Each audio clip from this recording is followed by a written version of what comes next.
देखिए, मेरे लिए ये ऑपोज़िट है, मेरी कथाओं में काफ़ी यूथ रहता है।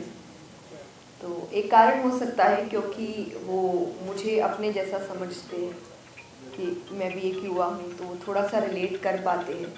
बट पीछे रहने का कारण एक ये भी हो सकता है कि पहली चीज़ कि घर का माहौल आजकल वैसा रहा नहीं है। हमने कल ही कथा में बात करी कि आपकी भगवान की कहानियों की कमी नहीं है, इतनी अच्छी सुंदर-सुंदर सीख है, तो आप बचपन से क्यों नहीं बच्चों को वो सुनाते हैं? और आप सोचते हैं कि बच्चा बड़ा हो जाए फिर समझदार बनाएंगे या फिर धर्म के ऊपर बात करेंगे या ग्रंथ पढ़ाएंगे, तो समझदार होने के बाद वो आपको ही समझदार नहीं समझता। तो बचपन से शुरुआत होती है और मेरी शुरुआत भी कहीं ना कहीं वैसे ही हुई है। मेरे घर में हमेशा से एक धार्मिक माहौल था, मुझे भगवान की कहानियाँ सुनाई गई थी, ग्रंथ पढ़ाए गए थे, और तो बचपन से मेरी जिज्ञासा बढ़ती गई और वो इतनी बढ़ी कि आज मैं यहाँ हूँ सिर्फ अपनी जिज्ञासा के कारण कि मुझे चीज़ें जाननी थी। तो घर का माहौल और दूसरा थोड़ा सा इवॉल्व होना कि आप जब आप किसी को कुछ सिखाने की कोशिश करें तो आप ज़िद्दी नहीं बन सकते। कैसे सीखना है तो सीखो वरना मत सीखो, नहीं। आपको उनको थोड़ा, जैसे घर के बच्चे को खाना खिलाते हैं तो आप ये नहीं बोल सकते कि ऐसे खाओगे तो ही खिलाएंगे वरना भूखे रहो। आप कोई भाग के खिला रहा है, कोई फ़ोन दिखा के खिला रहा है, कोई कहानियाँ सुना के, क्योंकि आपका इंटेंशन है बच्चे को खाना खिलाना, तो आपका इंटेंशन होना चाहिए युवा को धर्म के पास लाना।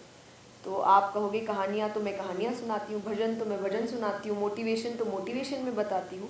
तो थोड़ा सा चेंज लाना ताकि यूथ आप के साथ रिलेटेबिलिटी महसूस कर सके। ज़िद्दी नहीं होना कि ऐसे आना है तो आओ वरना दूर रहो, तो वो दूर रहता है आपसे, क्योंकि समय बदल रहा है। हर जगह एक ही चीज़ नहीं है, दुनिया बदल रही है, लोगों को बहुत एक्सपोजर्स मिल रहे हैं।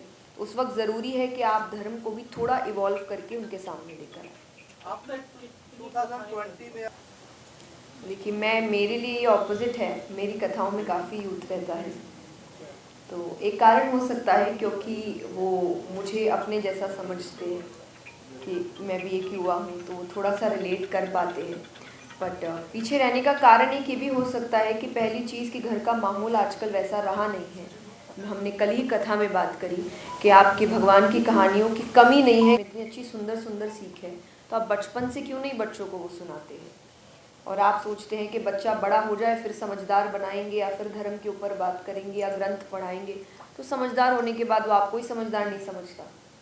तो बचपन से शुरुआत होती है और मेरी शुरुआत भी कहीं ना कहीं वैसे ही हुई है। मेरे घर में हमेशा से एक धार्मिक माहौल था, मुझे भगवान की कहानियाँ सुनाई गई थी, ग्रंथ पढ़ाए गए थे, और तो बचपन से मेरी जिज्ञासा बढ़ती गई और वो इतनी बढ़ी कि आज मैं यहाँ हूँ सिर्फ अपनी जिज्ञासा के कारण कि मुझे चीज़ें जाननी थी।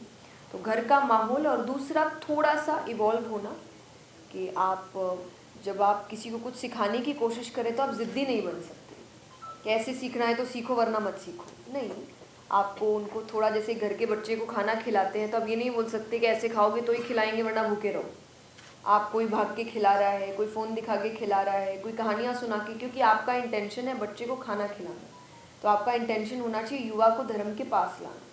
तो आप कहोगे कहानियाँ तो मैं कहानियाँ सुनाती हूँ, भजन तो मैं भजन सुनाती हूँ, मोटिवेशन तो मोटिवेशन में बताती हूँ। तो थोड़ा सा चेंज लाना ताकि यूथ आप के साथ रिलेटेबिलिटी महसूस कर सके। ज़िद्दी नहीं होना कि ऐसे आना है तो आओ वरना दूर रहो, तो वो दूर रहता है आपसे, क्योंकि समय बदल रहा है।